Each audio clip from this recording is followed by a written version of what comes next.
Welcome in episode number 33 of Dirty Water. I'm all alone. It's just me. Much like, it's just like how I'll be when I die, or like when all of us die, is that you're just by yourself. I'm Hogdale. Again, it's Dirty Water. I'm, like I mentioned before, by myself. No Mutt today because he is occupied. He is the referee for Surviving Barstool, so he's preoccupied. Cutter is too busy in Miami, rizzing up the huzz to be able to pop in for an episode. And Ed is too busy being a dad, being a loving father. Ooh, I'm Ed Hand. I love my family. Ooh, what a fucking loser. Am I right, fellas? But yeah, I'm out here. Sox dropped 2 of 3 to the Atlanta Braves in what was a typical affair. Fucking a whatever series. You win the middle game. I mean, on the bright side, I guess the Red Sox won more games against the Braves than we were expecting, because I thought they were going to get swept going into this series. They've been playing just very average, awful Red Sox baseball. Can't hit, can't produce runs. They scored a grand total of 6 runs in this series, averaging about 2 runs a game. Bro said Cutter is a clown, bringing Kirk. How dare you? How dare you say such a thing about our great friend Cutter is king? Bringing Kirk on actually might be funny. Honestly, obviously, him and Mutt have a very elongated history, so that might be the move. Bro, it's just, like, listen, dude. Like, obviously, the overview of this series is they suck. They suck. They can't score runs. I will say, if I'm going to give, like, a lone bright spot here, we'll go through the couple lone bright spots before we start taking callers, because guess what? We are taking callers today. I put the StreamYard link in my Discord channel. So for anyone who wants to come in and sound off about the Bostonian Red Stockings, you can, because genuinely it's just me talking into the camera. I'll have like maybe 15 minutes of total content to say before I'm completely run out and done talking about this garbage shit show of a team. But shout out to Peyton Tolley, that 8-inning, 2-earned run excursion that he had in game 2 was phenomenal. He didn't even have his swing and miss stuff, but it didn't matter.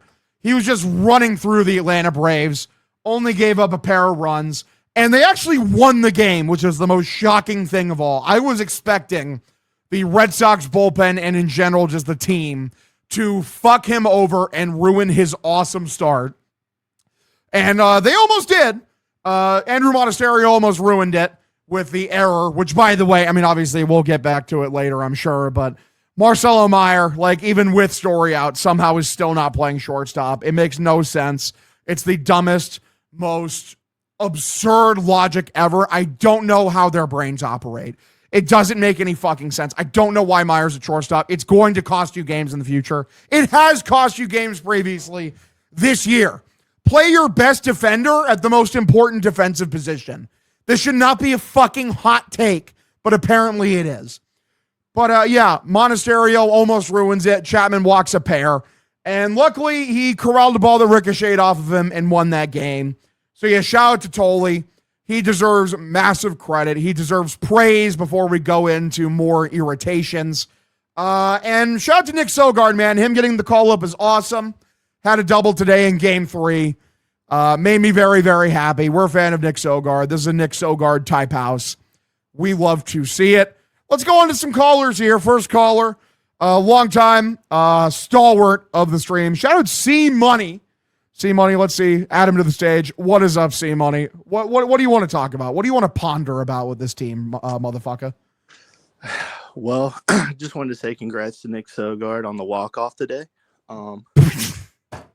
In your heart, was that a walk-off? Yeah, pretty much. And everyone's attacked, like, the main culprits, like Story, Breslow, even Fatsy before he got fired, of why this team sucks. But when are people going to come after Mutt? We're literally 2-0 when he comes to Fenway. That's a good point. And 17-27 when he doesn't. Like, just go to the game, man. Is Mutt a fraud? That's the real question, brethren. Like, is Mutt a fucking fraud? He's too busy doing anything else but going to Fenway Park. He's reffing for Surviving Barstool. He's just not willing to put the team first. It's very tragic. Seems like he doesn't want the team or this podcast to succeed. He dipped, Cutter dipped. It's crazy. I'm just sitting here basically by myself, trying not to weep into, with my tears falling into the wind. Is that all you want to say, C-Money? Is that all you wanted to add? Just shit on Mutt, slander Mutt? Yeah, that's pretty much all I had. Team awful, except for Connor Wong. He's elite. Didn't he have a hit today? Connor Wong did have a hit today. That is true. You know what's crazy is the Sox today had like 8 hits, and they scored 1 run in the 9th. DiMaggio better pray his record doesn't get broken. Yeah, listen, he's holding on. He's holding on to his purse strings in terror. Waiting to see if Nick Sogard / Connor Wong breaks his fucking record. It's gonna happen. He's shaking. SMH my head. I appreciate you calling in, C-Money. You have a good one, Chief. Shout out C-Money, man. Shout out C-Money. Appreciate that. Honestly, I might just drop the StreamYard link right here in the chat. Why not? Maybe that's irresponsible, but I'm going to do it. Anyone who wants to come in, come in. Here you go. Who needs advertisements for fucking for Discord? That shit's lame as hell anyways. But yeah, man, going through like my list here of pressing matters. Brian Bayo is a fucking joker. He sucks. He sucks so fucking bad. I don't really care about like the order of which things happened. I'm just going to talk about the things that are pressing on us. Brian Bayo is horrible. The fact that he needs a babysitter to pitch the first inning for him is such a otherworldly level of joke. So bad that was it 5 innings or 6 innings, 7 earned? You're worthless. You're worthless out here, brother. He's so fucking bad. And like, at least he's making the question obvious or the answer obvious to the question of, who's coming out of the order, out of the rotation when everyone is healthy. Here we go. We got another caller coming in. We got Suck coming in here. Brother, what's up, Chief? How you doing? What's up, Hog? What is up, brother? What do you want to talk about? It's so fucking terrible, dude. You have Bayo do great with this opener guy named Moron or Moran, whatever the fuck his name is, and then Bayo sucks ass. Like, what the fuck is going on here? I don't know why they took the training wheels off. Like, what made them indicate that? Because didn't like Nick Pivetta, when they gave him the training wheels, I want to say that lasted for months, like 2 months or something. And Bayo's my dad's favorite pitcher. I'm like, dude, how many times do I have to tell you your guy's ass? And like people keep throwing back the Pedro thing in his face. You got to blame Pedro for that, man. Pedro, I love Pedro Martinez, but the dude needs to start eating his words. The guy sucks. I'm sorry. He rigs. Bad baseball player. Is there anything that you want to throw in, brother, while you're here? I just miss Garrett Crochet. I miss this fucking team being good. Trevor Story needs to be DFA'd. He's out with a sports hernia. Who gives a fuck about him? I'm just fucking done. They suck ass, dude. They suck ass. We're just pure frustration, dude. 100%. Hey, dude, I appreciate you. Appreciate you calling in, brother. Thank you, Hog. I love you, brother. Love you too, pal. Titan of the industry. Appreciate you.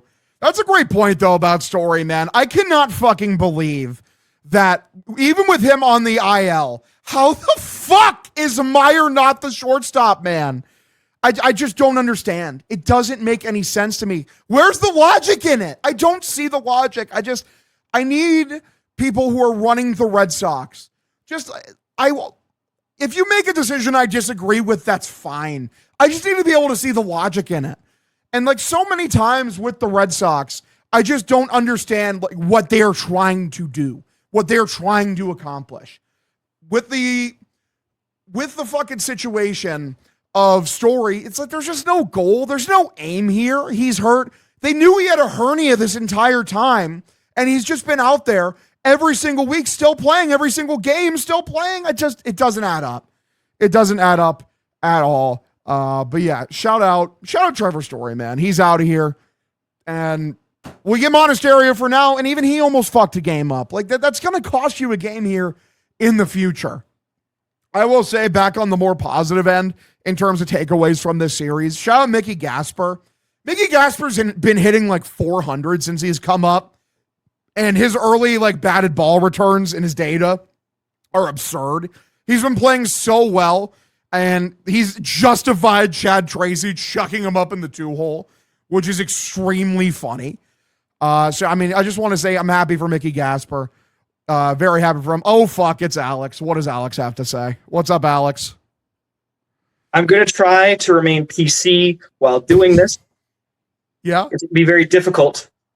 But I just have one fucking question. Yeah, what's up, brother? This front office is apparently so analytically inclined, quote unquote. Yet every analytic I have to fucking look at is nothing but, hey, this team fucking sucks. But they won't get rid of those players. This is John Chayka running the Arizona Coyotes. This is the, oh no, I'm the young analytical mind. Cool. Every fucking analytic out there is saying that Trevor Story shouldn't be playing shortstop. Caleb Durbin is hitting worse than if they gave you a bat and gave you regular at-bats.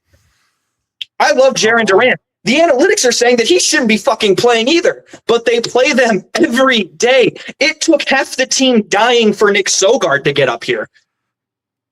But this is the analytic revolution they've been promising us? The thing is like with Breslow's computer, with analytics models, you need to have like a computer that's actually good. Like whatever the Dodgers computer is, like that computer is a good one. You should be running that. I don't know what fucking program the Red Sox computer has. Or maybe it's just like on the talent development staff. Because now that I'm thinking about it, because I don't know, the computer said Kyle Harrison was good, and then they couldn't unlock him, and now he's a fucking Brewer, and now he's a world beater. Well, he's their version of Quinn Priester. He's probably going to do great this year. Red Sox fans are going to cry, and then he's going to suck next year. But that's a whole separate thing. The analytics model they have must be written on a fucking Etch-a-Sketch. Hunter, I agree. It's a good take. Well, the thing is that because the model said Vaughn Grissom is good, and now he's good for the Angels, he's not good for us. The model also said that Raffy was awful, which, yes, in San Fran, he sucked. But if we're being honest there, it's because Raffy's swing was built for Fenway, and if you swing in Oracle like you swing at Fenway, you're going to fucking suck. I also just don't know if he's washed. Like, I'm sure he'll be fine. Like, he just hits the ball so hard. I'm so doubtul that, like, at age 20, like, 29, like, that he's washed. It's just no way. No way, in my opinion. Long story short, I don't know if these fucking math nerds keep finding, but somewhere in their goddamn equation, something's fucked up. I don't know what's going on. Someone said in the chat the Sox algorithm is having drinks with Roman, which is, yeah. I mean, it's. I don't know what its goal is. It's clearly not to build a good baseball team. It's to save John Henry money. Clearly. I mean, is it though? Because they pay like $6 million to IKF is not saving John Henry money. No, it does. Because $6 million to IKF prevents Nick Sogard from hitting arbitration and getting solid numbers there to when they'll have to pay him $10 million. Because, people like Nick Sogard are good at baseball, and we can't have good baseball players. Trevor Story still gets regular fucking at-bats. Yeah, but now he's got a sports hernia, dude. So he's going to be out for a couple weeks. So it's okay, Yeah, and Roman's fucking dead. Our pitchers are dead. Everyone's dead. We need Roman back so fucking bad. I'm bad. I appreciate you, Alex. Thanks for calling in, buddy. I'm going to go kill myself now. Please don't do that. That is, I cannot encourage that on the live stream. Don't want people to go out like my uncle, but thank you, Alex. You're an absolute fucking titan of the industry as always.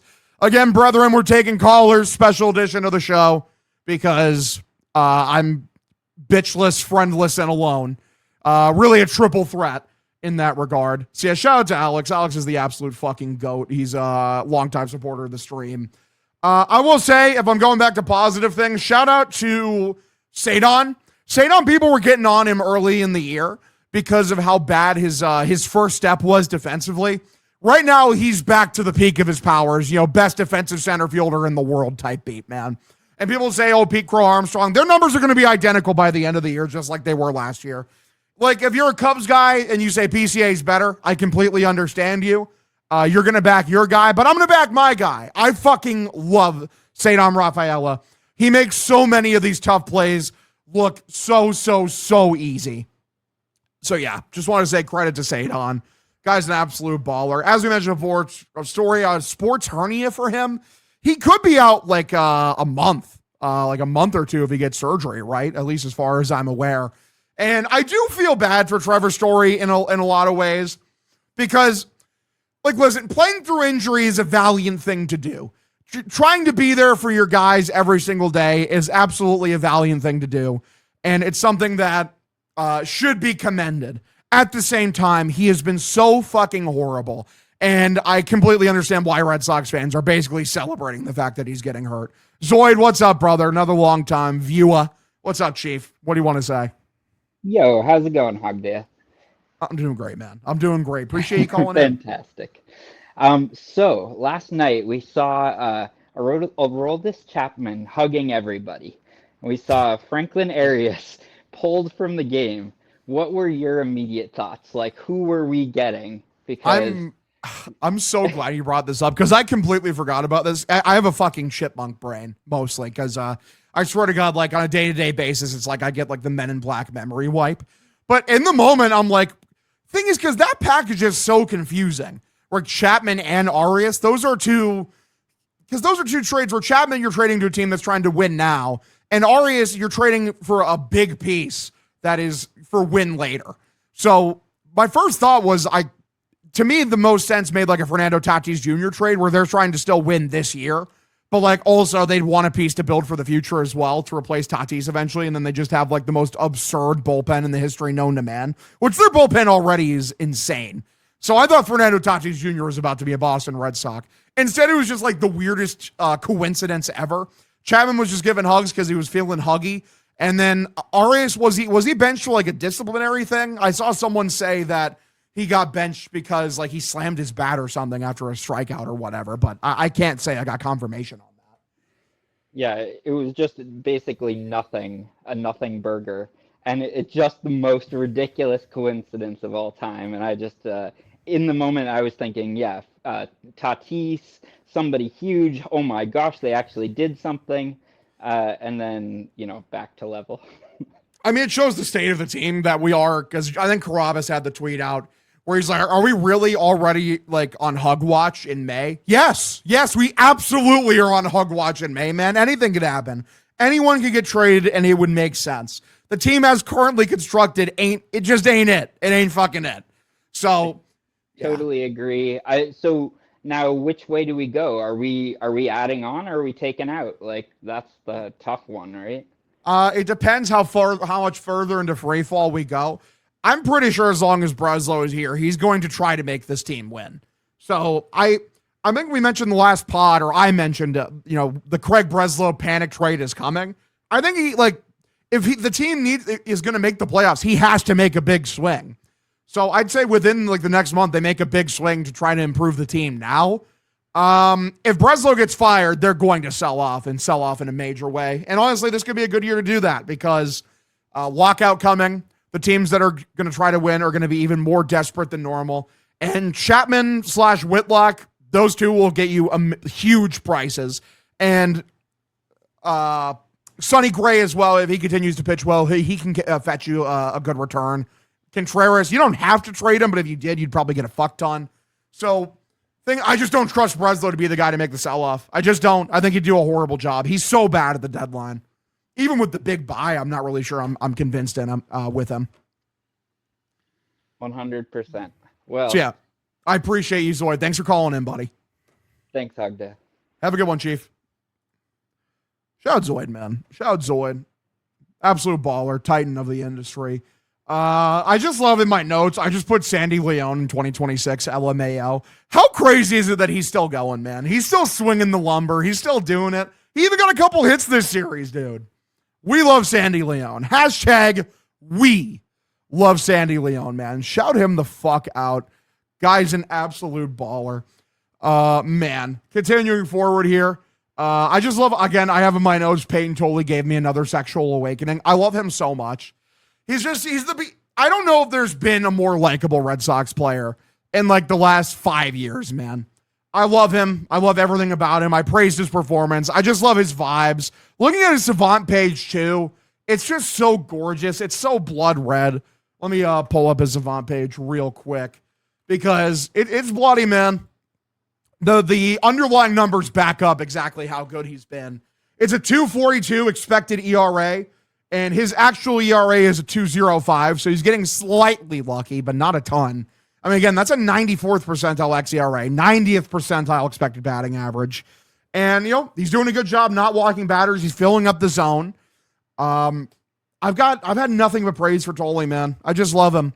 Been the most successful of the big Red Sox, prospects coming up for pitching projects. And I like Conley Early a lot, but Tolley, like, if one of those guys is going to become an ace, it's very obviously Tolley. Tolley is that fucking dude, man.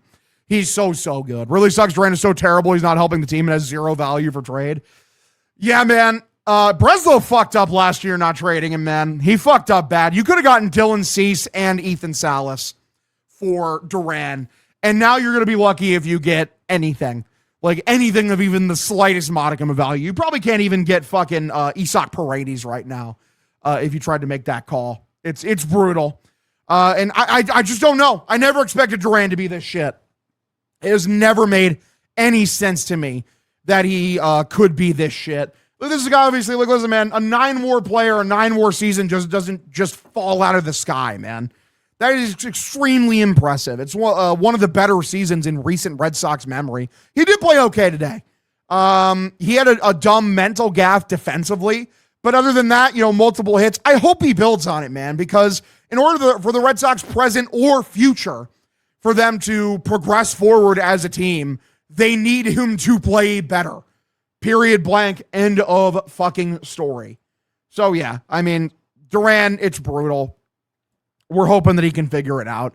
This team is knocking out a stud. The offseason basically indicates that. I don't think they were desperate there in the offseason. I think that Craig Breslow very much is going to be desperate now. I think that's not a crazy thing to say.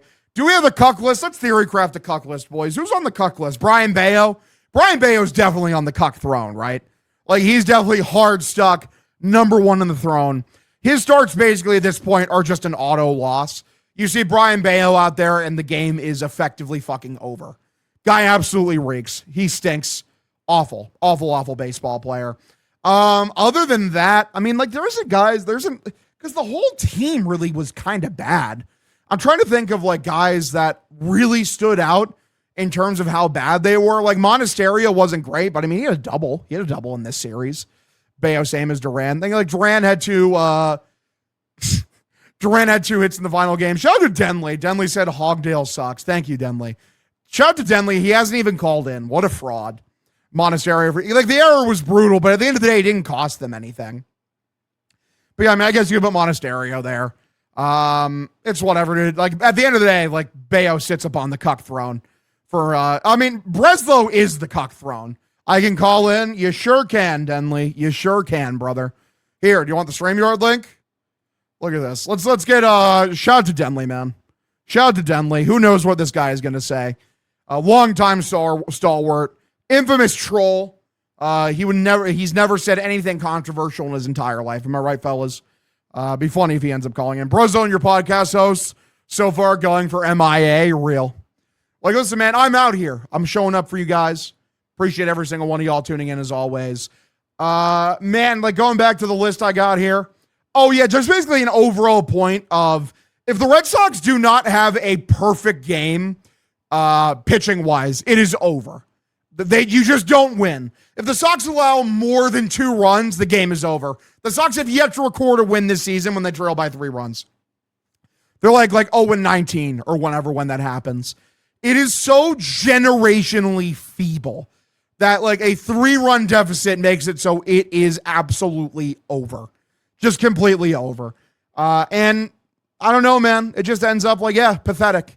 Pathetic. It sucks like this is what we're watching. Oh, fuck, it's Denley. And he's even putting himself on camera. Holy shit. What's up, Denley? Yeah, how we doing, kid? How we doing? I'm pretty fucking good, kid. How you doing? I just have one question for you. Oh, I honestly don't know the God. answer to this question. Yes. How did you become a Red Sox fan in Iowa? That's my one question. I hate you so much. I hate you so fucking much, Denley. I hate you so fucking much. What? I want real questions. Oh, we're trying to have real conversations, and you would come into my stream and say this to me. I'll give you a real question. Yeah, what's the real question? What are your thoughts on Rafael Devers declining in the last 3-4 years? It's not Is that great. not a real question? It's a real question. That is a It very real is. question. It yeah. is. It's a real question. Mhm. It's a real question. Yeah. He's been very bad this year. I appreciate very the bad. weekly Yeah, zone best ball contact players are updates as declining on a always. yearly basis. Like, is this just like on the DL, like a masterclass of a trade by Craig Breslow, No. getting rid of that horrible contract? The best, like, dude, like he, like, even if like in the situation where he is this bad forever, he still lost the trade because he traded all of the good return. Did he though? Because like Yes, he he got that did. horrible money off the books. Like we don't need that. We don't need that player for the next 10 years. I don't want that. Not a leader either. He's a locker room cancer, right, dude? That is true. Yeah, he definitely Fat, perchance fat. I mean, do you see like what's happening right now? Like that had ripple effects years down the line. Like you think did. Jaron Duran is like shooing off the media if it wasn't Rafael Devers leading the way last year? Rafi's a leader, man. Denley, I appreciate you as always, brother. Of Thank course, you for Hogdale, of course. Have a great night. Enjoy you have yourself. a great one, man. I don't know what I expected. I should have expected that. I love Denley, man. Shout out to Denley. Should the Gus Bus call in? Absolutely, the Gus Bus should call in. For those of you who don't understand, like, and you don't view my stream regularly, every stream, Denley says that shit in my fucking chat, and I love him. I love him for it.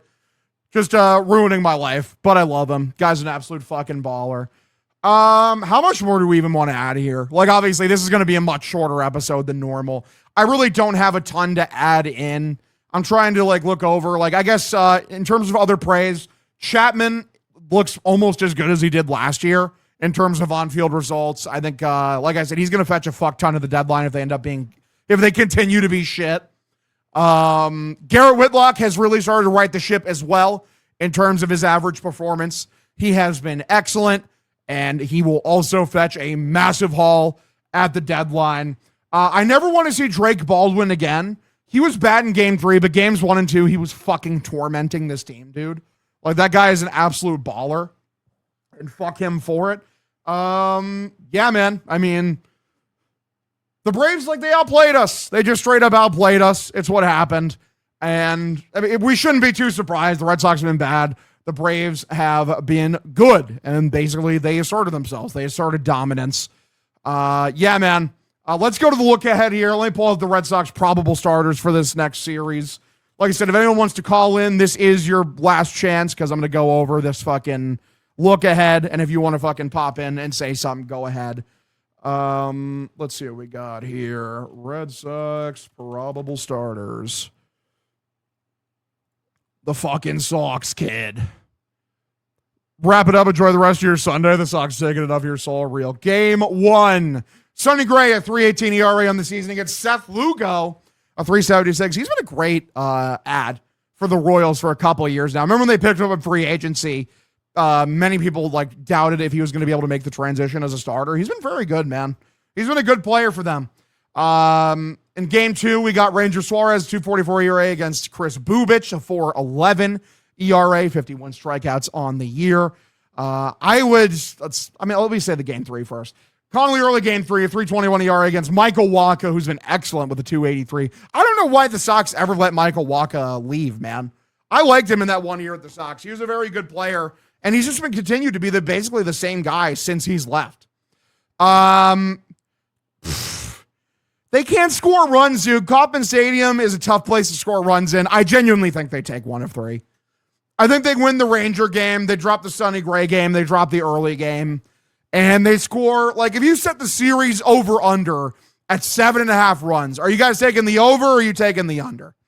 I feel like for the most part, you are absolutely fucking obliterating the under. Am I right? Like, you got to think so. Royal Series might be the last chance to turn the season around. That's the thing, is you can't, like, you're 8 games below 500. There's only so many games below 500 that you can go before it's just completely over and the deficit is irreconcilable. Because like you'll have to hold yourself to a standard of like playing like 90, like on a 90 win pace eventually, which this team is just simply not going to do. I mean, hopefully we get Roman back sooner rather than later. Hopefully we get Crochet back sooner rather than later. Because at this present moment, the team is kind of cooked. So, like I said, boys, shorter episode. I think this is going to do it. I genuinely think this is going to do it. Like I said, the Sox dropped 2 of 3. Team fucking stinks. I appreciate everyone who called in. Thank you so much to everyone who tuned in to this episode of Dirty Water. Find me at Hogdale_. I think the Pasquatch walks back and forth like twice this series. Fuck. Have yourselves a phenomenal evening. Go Sox. I'm going to go do literally anything else. Love y'all and good night.